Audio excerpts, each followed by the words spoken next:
What is up, guys? Standard this side. In this video, I'm going to show you how to make board bigger on chess.com.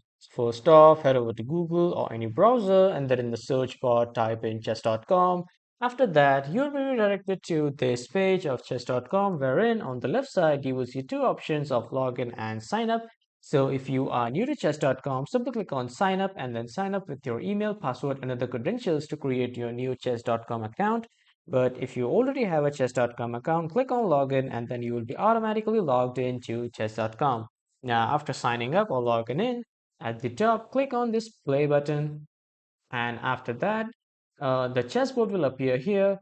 Go to the border of the chessboard and these two arrows will appear automatically.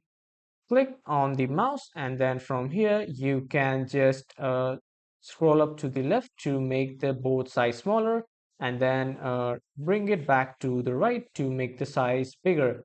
And when you think this size is correct, simply leave the mouse and then the size will be saved.